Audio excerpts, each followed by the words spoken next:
All right. Hello. Thank you for joining us. I'm Andy Arnold, CEO and Senior Wealth Advisor here at Centerline Wealth Advisors. This is the next episode in our series we like to call Between the Lines. We wanted to make it easy and hopefully a little fun for you to learn about a wide range of topics that are important to us. Today's presentation is on charitable gifting and planning. With me to present are Tom Teal, CFP and Wealth Manager, and Ben Amatajich, Financial Planning Associate here at Centerline. We also have a special guest speaker, Chris Boyce at Schwab Charitable. Please remember to enter any questions in the Q&A section in the bottom bar of your Zoom client, and we'll take those questions near the end. So let's go ahead and get started today.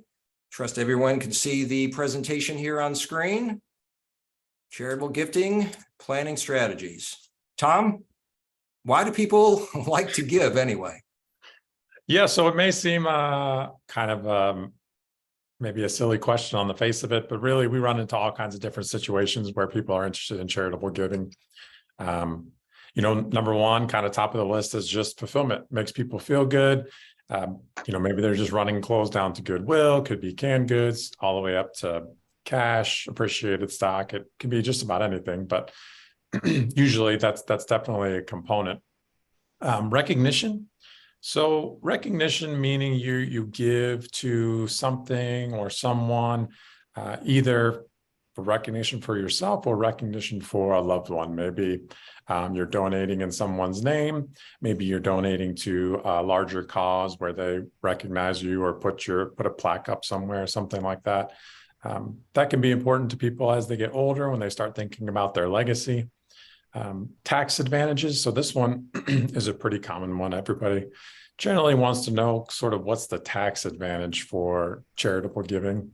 And while it's not as simple as a one-to-one dollar reduction of your taxes, it's always a good idea to kind of reach out to us if you are doing some charitable giving. I'm sure that if you've done a review with us lately, we've certainly talked about it. But if the opportunity comes up to do charitable giving, or you've done charitable giving in the past and continue to do so, it's always good to reach out, like I said, to just make sure you're capturing all the tax advantages, and we'll get into the details and all that. And then the last piece is kind of reducing the size of your estate. So there are some pretty punitive taxes that happen if your estate gets very large when you pass away. Now we're talking about extremely large right now, up to above $20 million. Now there is talk of reducing that amount. So again, as you come in for reviews or as we have discussions, we'll always be kind of looking at the dollar value that could be left in your estate and trying to decide whether we need to make any moves to shrink that down. And one way to do that is to give part of that, your assets, to charity. Giving options, again, Chris for sure will dive into a bunch of different details on these things, but we sort of see the whole gamut. So outright cash gifts are common, donation of items and goods. If you're again giving clothes or things around the house, always keep your receipts, that sort of thing. We don't get involved too much on the material charitable donations. We do talk quite a bit about QCDs. So if you're taking RMDs from your IRA, there's definitely options to make direct charitable gifts that way to help save on taxes.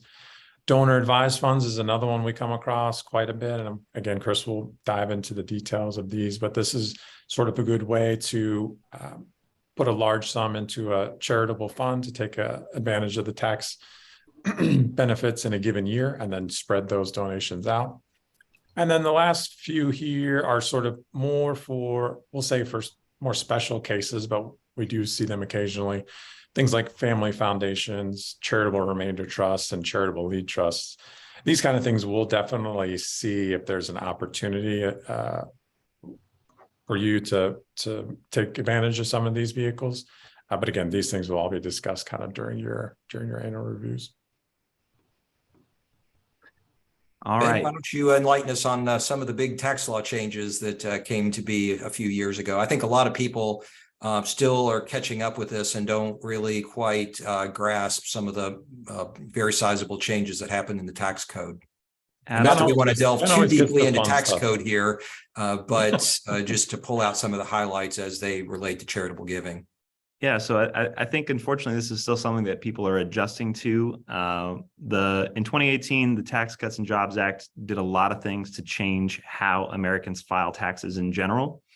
And taxes, as Tom mentioned, is one of the reasons that people give, whether you consider it a pro or a con, or ethical or unethical, or whatever the case is one of the reasons that people give. And the big one is it allows you to exceed, or at least it used to pre-2018, to exceed your standard deduction. When the Tax Cuts and Jobs Act was passed, they doubled the standard deduction at the time, and it's been adjusted for inflation since then. So if you are a couple and you filed jointly and your itemized deductions don't exceed $25,900 this year, there is no marginal tax benefit for you donating any more than $600 to charity this year. I'm not saying that you can't, but that is the maximum amount that you can deduct from your adjusted gross income. So you're saying, Ben, that the IRS will let couples $300 per taxpayer write off up to $600 on that joint return per year, kind of regardless of what goes on in the inner workings under the tax return and all of that. Correct. And that has reduced the amount of people that itemize their deductions from somewhere in the ballpark of 40 million people a year down to less than half of that, because it became much less common and far fewer people received any sort of tax benefit from itemizing compared to just taking the standard deduction. And that meant necessarily that giving might have been hampered a little bit based on reports from some charities. It also changed the type of things that you can deduct. So there used to be you could call a laundry list of deductions that you could itemize on your taxes. And that has been pared back a little bit, which helps in terms of accounting and for yourself, things you're keeping track of throughout the year for the average person. But unfortunately means that there are limits and certain minimums that have to be met on other things in order for them to be qualified towards your itemized deductions that you just don't run into. So unless you have an event like a large medical expense that happens this year, if it exceeds 7.5% of your adjusted gross income for this year, you can use that as an itemized deduction on your tax return. But that would require a really large out-of-pocket expense, which you don't want to incur only for the sake of itemizing your taxes this year. Now, there are a lot of different strategies at play when it comes to how we can act charitably or make charitable contributions where we can still reap those benefits without having to incur all these other items at play that we will talk about here in just a second. Perfect. All right, Chris. So we've mentioned donor advised funds on here. And in full disclosure, I have one. I set one up in 2018 when these tax laws passed, and it looked like a good opportunity. I'll talk a little bit more about that after your presentation here, but we'd love to hear more about how people can think about being charitable and maybe also trying to capture a little more of the tax benefit that seems to have become more elusive for the average taxpayer. And by the way, let me make this disclaimer. We are not CPAs. Some of our good CPA friends are actually in the audience today. So hopefully they don't ding us too hard here at the end with questions. So anyway, we just want to make sure we're not giving tax advice. Well, thanks, Andy, and I appreciate everyone joining today. So again, my name is Chris Boyce. I'm a senior manager consultant at Schwab Charitable, part of Charles Schwab and Company, and we're fortunate to be able to partner and work with the folks at Centerline. So what I'd like to do over the next 10, 15 minutes maybe is just briefly talk about the philanthropic industry and the charitable giving that still occurs in the US. As these gentlemen have discussed, there are some really tax smart strategies when it comes to trying to use different vehicles. We'll talk predominantly about one of the most common vehicles used today, which is the donor advised fund account, and then hopefully leave some time at the end if there are any questions generally about the industry or tax smart planning or some of the topics that might be at top of mind. So if we step back a second, so Schwab Charitable, we've been around since 1999, and we are the philanthropic division or the charity inside of Charles Schwab and Company. And our main goal at Schwab Charitable is really to increase giving in the US.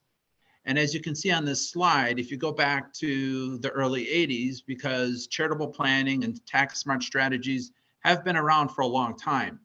And you can see on this graph that year after year over the last 20, 25 years, charitable giving in the US continues to grow pretty strong. Now, there have been a couple of bips or maybe a couple of decreases. You had the major recession, 2008, 2009. And then of course, we've had the recent pandemic, which also caused some economic stress. But as you can see from left to right, charitable giving in the US has remained very strong. In fact, it's now reached $484 billion.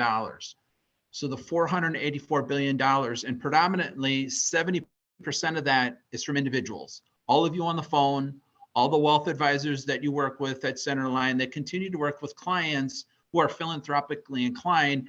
And so there's been strong giving in the US, and we're going to talk a little bit more about some of those strategies today. If we go to the next slide, Schwab Charitable, like I mentioned, we've been around since 1999. And there's 200 people that work at Schwab Charitable. So I'm just one of 200 folks. And you can see that in this past year, we've helped advisors help their clients donate to the tune of almost $10 billion, the contributions to their donor advised fund, for instance. And those almost $10 billion contributing to their charitable account, it's resulted in $4.7 billion out. So the whole point is you open up these different donor advised fund accounts. And then the great part is your generosity helps all the different charities in your local community, whether it's a faith-based organization, some of the big charities that we're all familiar with. There have obviously been a lot of activity over in Europe and Ukraine. And so in this past year, Schwab Charitable alone, we've helped over 117,000 different charities in the US because the folks that we work with through all these investment advisory firms have contributed and then made grants out of their donor advised fund account and helped all those different charities. Then if we go to the next slide, so if you step back a second, I know sometimes there's a mystique and sometimes people hear and read about the features and the attributes of a donor advised fund account. And so if you step back a second, a donor advised fund account has been around for a long time. And it's really an investment account or what we might call a brokerage account, except it's earmarked, it's used for charitable giving. So a lot of us are charitably inclined. We might be using a credit card. We might have an automatic debit out of our checking account to a local faith-based organization.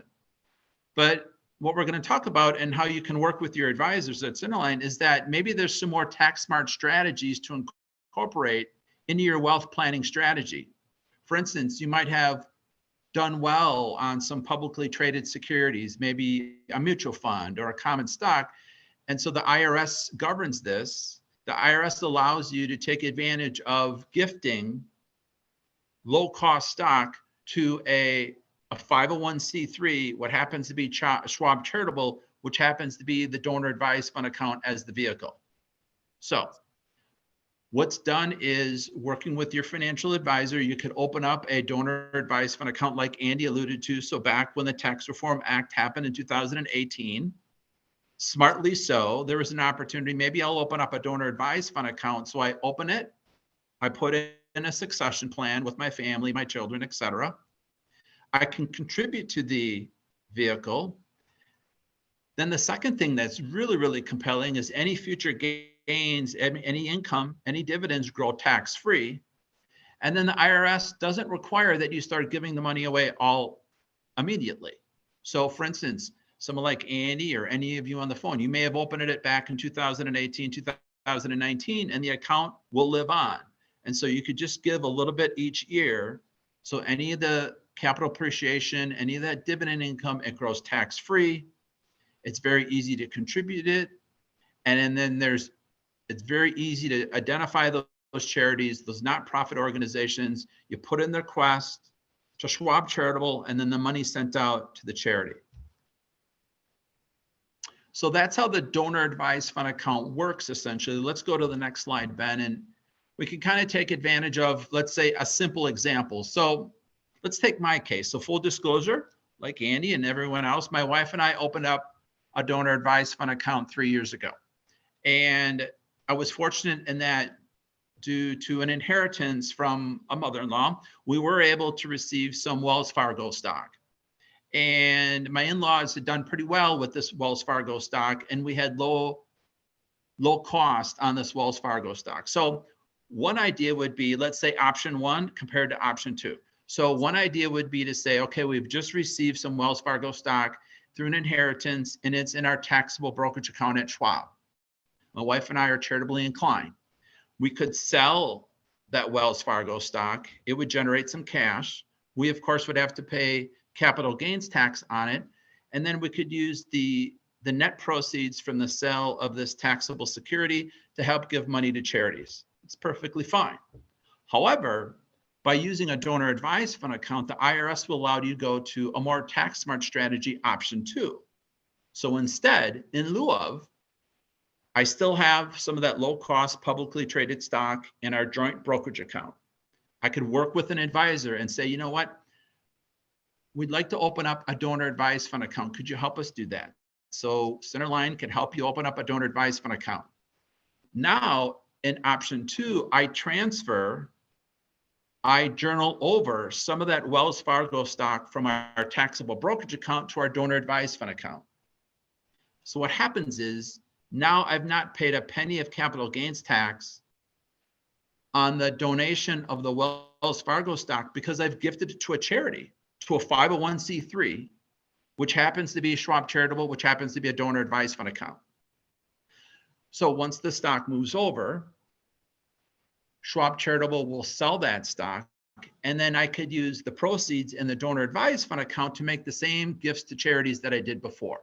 So it's a pretty simple but compelling example of how folks take advantage of the ability to transfer over, whether it's stock or ETFs or mutual funds in a taxable brokerage account, over to their donor advised fund account.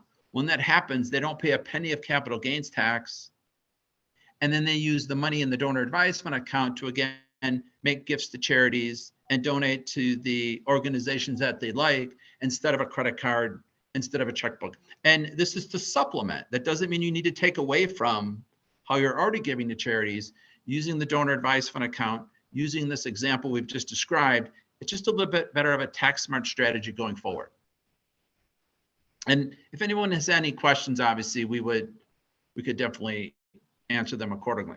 So again, the IRS, it allows for the gifting of certain types of securities. So we talked about publicly traded securities, whether it be common stock or mutual funds or ETFs. But the other really compelling opportunity is sometimes the folks at Centerline, they might be working with a family who's considering maybe the sale of a private business, or maybe there's a highly compensated executive who has restricted stock, or maybe commercial real estate or residential real estate. So again, the IRS allows for three main types of assets that could be gifted to your donor advised fund account. Most of the time it's common stock, mutual funds, ETFs. Andy and Tom talked about potentially using cash to lower your adjustable gross income. But the IRS allows for some of these more unique situations, non-cash, illiquid assets. And the most common one is a family, individuals, husband and wife team, two spouses might be ready to sell a private business. And Schwab Charitable has attorneys on staff that can work with your advisors through Centerline to review the potential to give a small portion of that ownership in a private business, or maybe a highly compensated individual with restricted stock. You could use that as the asset to give it to a charity, to fund a donor advised fund account. And we have attorneys on staff. We have folks that know how to do the due diligence, working in our partnership with Centerline. So those are some of the other examples that are available to clients as they think about more tax smart charitable planning. it's important to know that not only is it just the example of maybe using stock in a brokerage account, but there are some other ways that have already been talked about today. So whether it's qualified charitable distributions, it's an example where obviously there's a lot of folks in America that have built up wealth in their retirement accounts. Maybe there are situations where folks don't need to live on their required minimum distribution, 70.5, or maybe someone turns 72. And so they're philanthropically inclined. And so the IRS allows for what's called qualified charitable distributions out of retirement accounts. And how that works and how you want to understand that, we would suggest you contact your financial advisor at Centerline. Also, sometimes folks, and we get involved to consult with families that want to compare and contrast, look at the advantages and disadvantages of maybe a donor advised fund account as the solution versus folks obviously think about creating a private foundation. And we have expertise, and we get asked to brought into those consultative conversations where we have folks like myself can help you and your advisors kind of walk through the features and benefits, advantages and disadvantages of a donor advised fund account to a private foundation, because we're agnostic. We don't get paid on whether you open up another donor advised fund account with us. But sometimes after we educate clients, it makes sense for them to use a private foundation instead of a donor advised fund account. However, I would suggest that it's pretty tough to compete the value proposition of a donor advised fund account. It's so easy to open, as Andy would allude to. It's very cost effective. It's very easy to make grants from the charity. And so when you start getting into the high net worth, ultra high net worth sector, a lot of our donor advised fund holders have both. They're not mutually exclusive. They want to take advantage of the features and the benefits of a private foundation, and they also have a donor advised fund account with Schwab. And so again, if you get into those situations and you need help with us to help Centerline, we would be happy to do that. And then as Tom kind of alluded to, then you get into some more of the even maybe more complex as far as charitable remainder trusts and charitable gift annuities. But I think it's important to note that the donor advised fund account can definitely be a supplement or be used in combination of, but again, you want to seek trusted tax advice and estate planning when you start to look at some of the more complex vehicles that are available. Then as we kind of wrap up here, we obviously have a lot of marketing collateral, and we have our donor relations team who's available to help clients with questions about opening up a donor advised fund account. We have, like I said, 200 people at Schwab Charitable, and a big portion of those 200 folks at Schwab Charitable is our donor relations team. We have specialists in grant making. We have specialists in opening the account. We help clients understand the succession plan options available as far as estate planning. And then, of course, we have marketing collateral that's available to advisors, that's available to the donor. We have excellent short videos and testimonials from families and clients that have incorporated this tax smart strategy, and that's all available at schwabcharitable.org. And we're always making sure we're familiar with the tax laws. We're updating our marketing collateral, and this is available to your wealth advisors at Centerline or available to folks when they just want to go into our website. You don't need a user ID. You don't need a password. It's a public site because, again, as we kind of wrap up here, Schwab Charitable is just a public charity. We're a 501c3. We just happen to be owned by and are part of one of the, let's just say, one of the best financial service firms in the country called Charles Schwab and Company. And we're fortunate to work with Andy and all the team there. Great. I think, yeah, you know what? This is just a similar slide, Andy and Tom and Ben. So just kind of what I reiterated. Donor relations team, 1-800-746-6216. The folks at Centerline have my direct contact information. I'm always available to help now or going forward. Yep. So I just on this slide wanted to just kind of talk a little bit about some of the advantages and maybe echo some of what you said there, Chris. But what I found was that it's so easy to set up and fund. And if I back up a little bit, I mean, raising three teenage boys and a lot of college ahead, I always said it it's kind of hard for me to give gigantic, gifts now. Maybe in the latter stages of life that'll be more of a reality. But I've always had a charitable heart, Michelle and I have, and so we've always wanted to help out with local and national charities. And I would find myself, honestly, after the kids had opened their Christmas presents and sort of gone off to play video games, I'd get out my laptop and look up a dozen or so charities that I wanted to help. And either, on this website, you have to write a check and mail it, or on this website, you can enter your credit card. And, you do that with a dozen charities and you're spending hours. But the end of the year loomed large, and, I wanted the deduction in that year. Of course, in 2018, that end of the year sort of went away because I maybe wasn't getting a tax deduction for it anyway. So I found setting up the donor advised fund, just from the simple logistics, made so much sense, because once you make the contribution in there, you only have to go through and search for your charities one time. And if you want to give to them every year, you can just set the default to an annual gift. And as a matter of fact, over the last 3 days, about a dozen of my annual gifts just went out to these charities. And correct me if I'm wrong, the minimum gift is $50 per charity. Yeah, that's correct, Andy. Only $50. And to your point, you can do one-time gifts, or we offer the reoccurring. So every year, every month, every quarter. Yeah, and usually if I select a charity, I want it reoccurring. But certainly, if you, and I'll tell you the one example here in a minute where sometimes you do want to just do one time. But if it's a charity that I'm interested in, I kind of want to set it and forget it and have that money go out, and I don't have to touch it. And to me, that's one of the greatest things about it. You can also in there set some parameters like, I want this gift to be anonymous, or, it's okay if you use my donor advised fund's name to source where the gift came from. You can put your own name in there. You can identify that the gift is in honor of a person.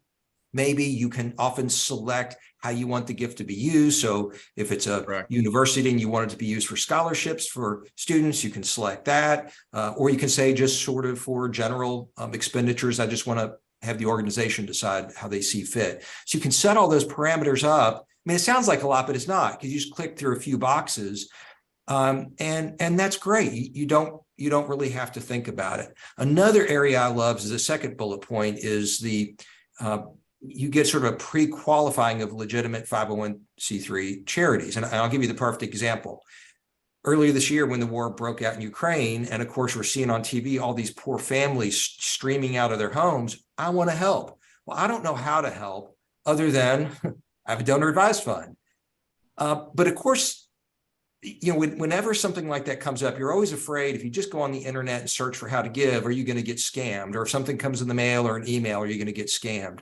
Here through the portal, you're able to go in, and Schwab Charitable has already done the work. They've pre-vetted a number. So you could go literally right on the homepage.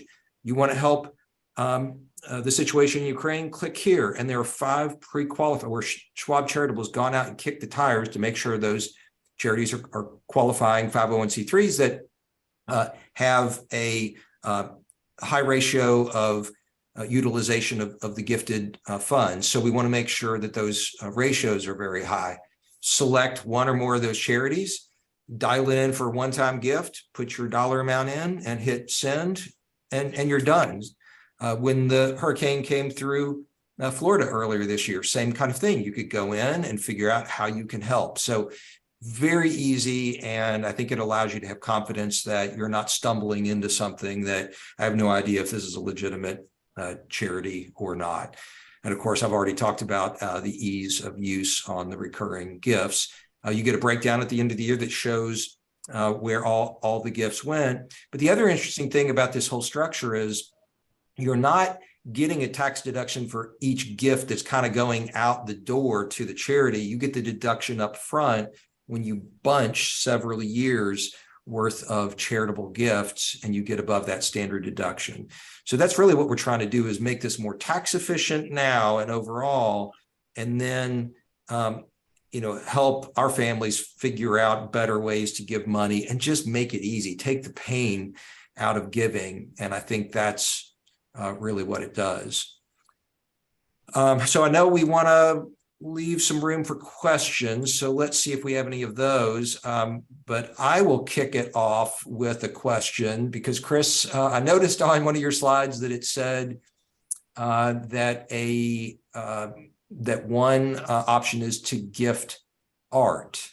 And we actually have a family who just inherited a piece of art from supposedly a famous artist out of Poland. Maybe the painting is 100 years old. Wow. We have no idea what to do with it.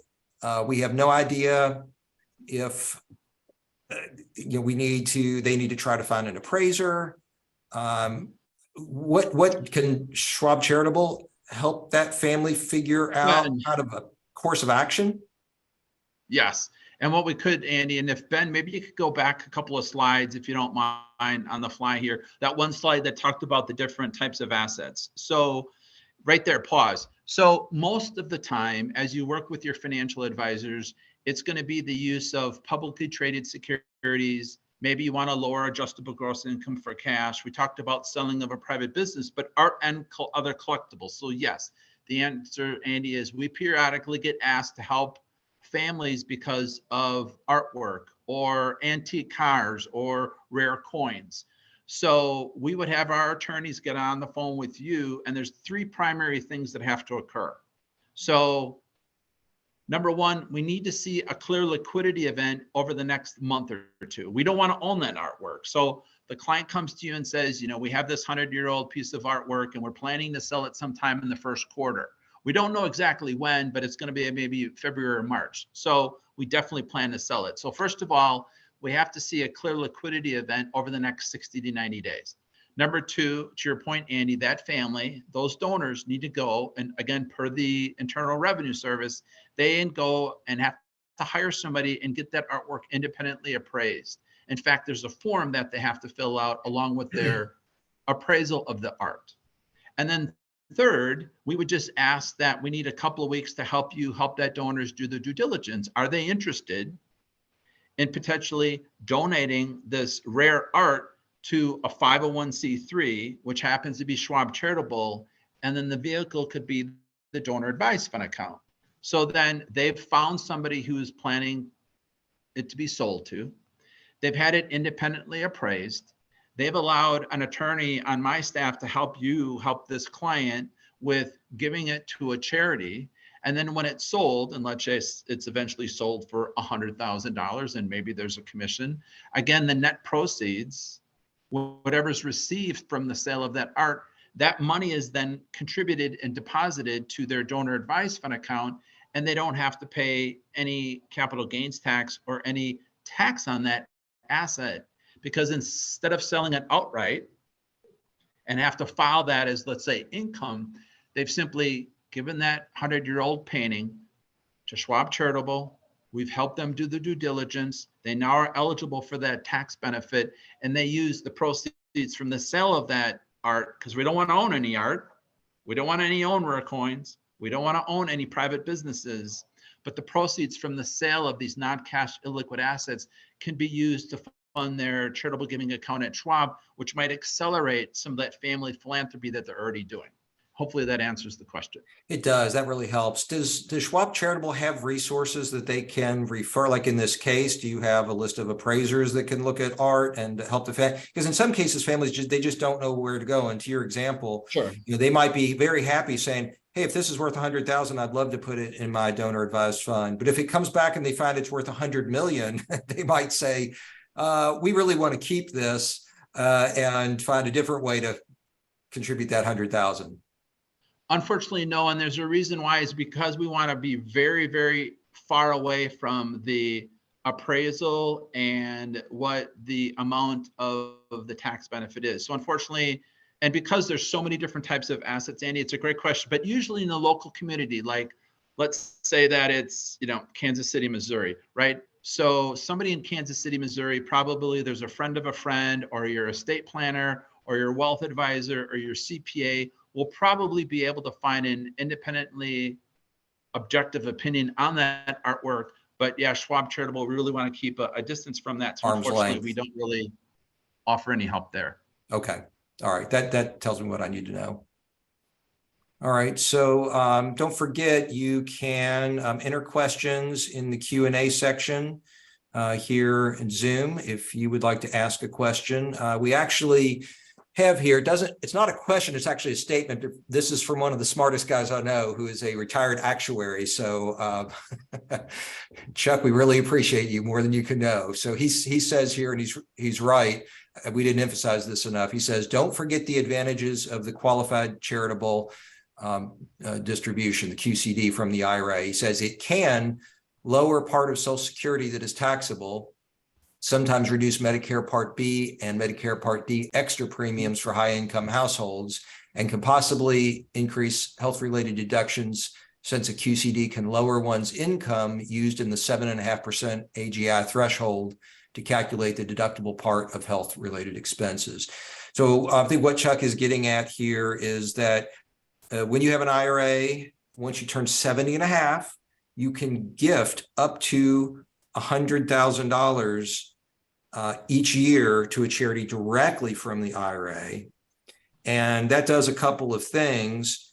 First of all, it helps satisfy any required minimum distribution. Now, this gets a little tricky because your required minimum distribution under the current law doesn't start until 72. So you have that window from 70 and a half to 72 where you can start the QCD at 70 and a half. You're not forced to take the required minimum until 72. But the QCD helps satisfy the required minimum that you have to take. And since it goes directly to a charity, it's actually better than a deduction because it never comes into helping to calculate your income. So in Chuck's example, if your only income is Social Security and your required minimum distribution once you're over 72, if you give away part of that RMD through a QCD, and I'm alphabet soup here, but if you give that away directly to the charity, you don't get a deduction, but you never paid tax on the money either. And that's the aha moment, because then that lowers your taxable income for the year. Because the alternative is you don't do that, you take the required minimum out of the IRA, it's all taxable income, Right. and that can make part of your Social Security taxable.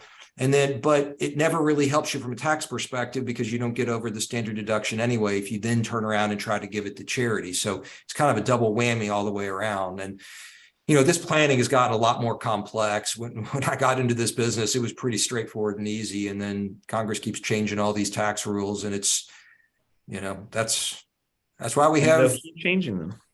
That's why we have. Andy, Go ahead. And Andy and Chuck, an important point to point out is that for the qualified charitable distributions, as the three of you know, that can't be sent to a donor advised fund account.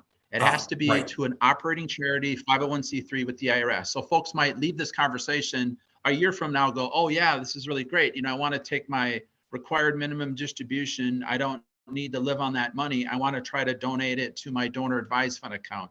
The IRS, that's not permitted. That's not allowed. It has to be a regular 501c3 operating charity, a local food pantry, the American Red Cross, Doctors Without Borders. So it can be given to the hundreds and millions of different charities out there, but technically a qualified charitable distribution can't be given to a donor advised fund account because I'm not technically an operating charity. That's right. And the other thing to remember too is you have to do the QCD before you take your RMD.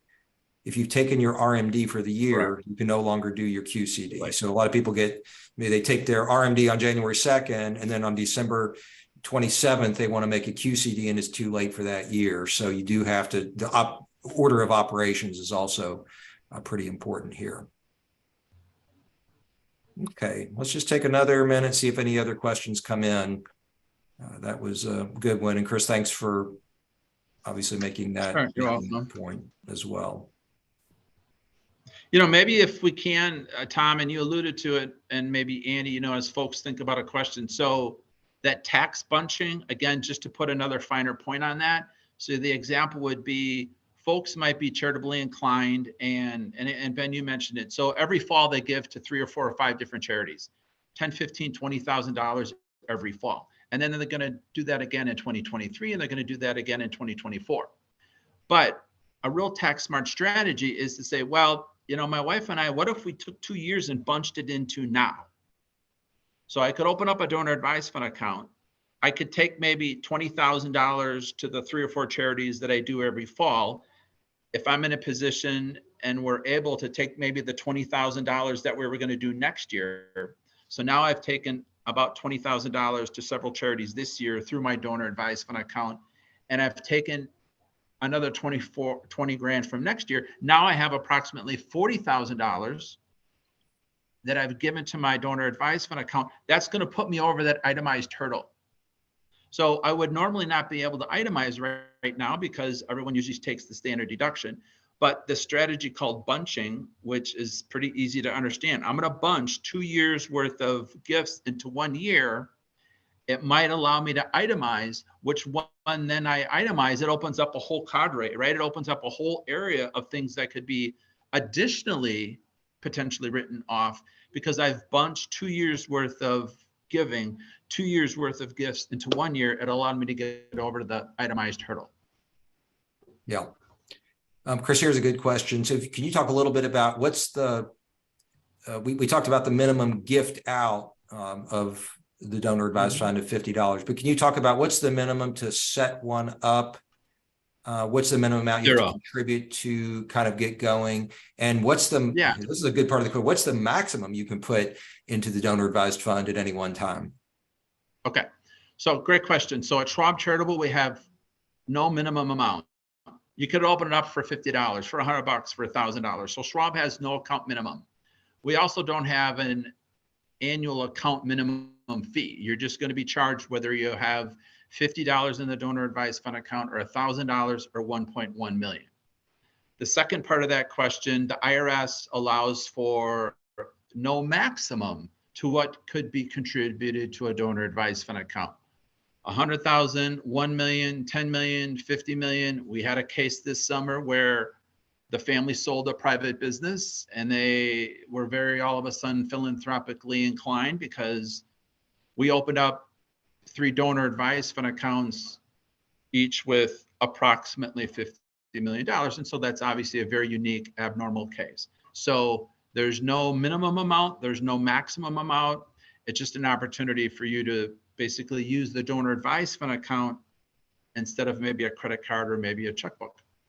And that's a critical point, you know, because when I started looking at these, I thought, well, they're only going to be for super high dollars. And if you're trying to qualify for the deduction, you do have to kind of think in somewhat bigger dollars, like you said, maybe a $40,000 bunching it up.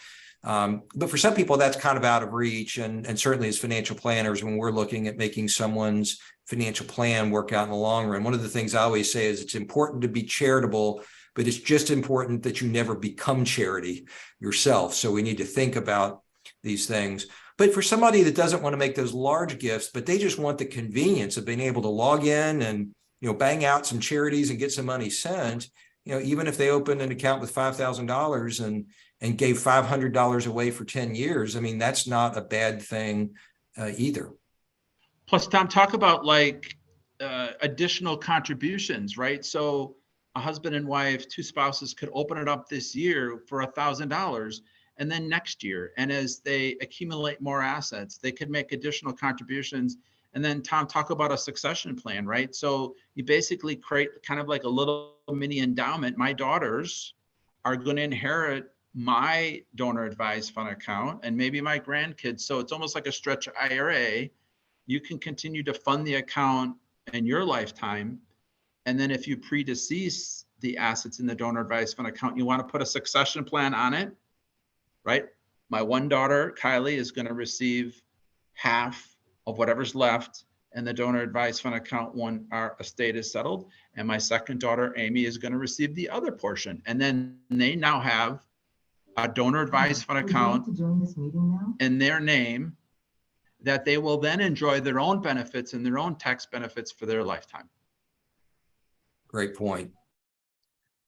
And Chris, a follow-up, and he's right. There may not be a maximum deposit to a donor advised fund, but isn't the deduction max a percentage of your income? And I know there are some rules surrounding that. Maybe you could refresh us on that. But aren't you also able to carry a deduction into future years if you don't get to use it all in the current year? Maybe you can enlighten us on that just a bit more. Sure.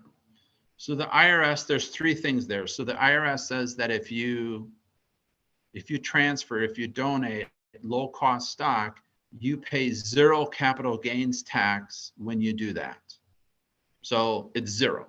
I pay no capital gains tax on that Wells Fargo stock, on the ETF, on the mutual fund that I transfer from my brokerage account over my donor advised fund account. For cash, you can lower your adjustable gross income to 60%. That's the maximum. So maybe I move over some Wells Fargo stock, and then my wife and I are going to take $5,000 or $10,000 out of our money market fund or our checkbook.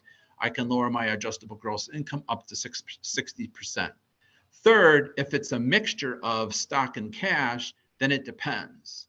And so that's kind of the answer on the third thing. As far as I can't really touch on, or again, I'm not a licensed CPA, I'm not a licensed financial advisor. As far as future tax deductions, if I open up a donor advised fund account and I put some stock in it now, and I take some cash and deposit in it now in this calendar year, then those tax benefits will or will not be recorded when I file my taxes next March. Okay. And on the 60%, are you saying, so if somebody makes $1 million and they put 600,000 in cash, that's the limit? Yes, conceivably. Conceivably. We don't know those person's taxes. Are they filing No. single? Are they filing jointly? Right. Are they married? And they're filing independently? But generally, if you go to the IRS website, if you go to the donor advised fund, our website, it's a maximum of 60% deduction, lowering of your adjustable gross income at 60% max. Yes. Okay. Great. Good question though. Yeah. Yeah. Yeah. That was a great question. All right. I don't see any other new questions that have come in here in the last couple of minutes. So to be frank with you, Chris, we thought when we were proposing this subject that we would talk 10 or 20 minutes, and I see we've been running for 47 minutes here. So we appreciate you hanging around a lot longer than I told you I thought it would be, but great questions and great subject matter. So this is an area I'm happy that we went over, and hope for everybody that's watching today, you were able to take away a nugget here. Of course, we're always available to answer questions, and we have great resources like Chris and Schwab Charitable to help us figure out even more complicated situations. So with that, happy holidays, Merry Christmas, Happy Hanukkah, everybody listening here today. And thank you for joining us. We'll put on another session here next quarter. And until then, this is Andy and the team signing off on Between the Lines. Thanks. Have a good day, everybody. Happy holidays. Thanks, you as well. Bye. And a happy new Thanks, year. Chris. Right.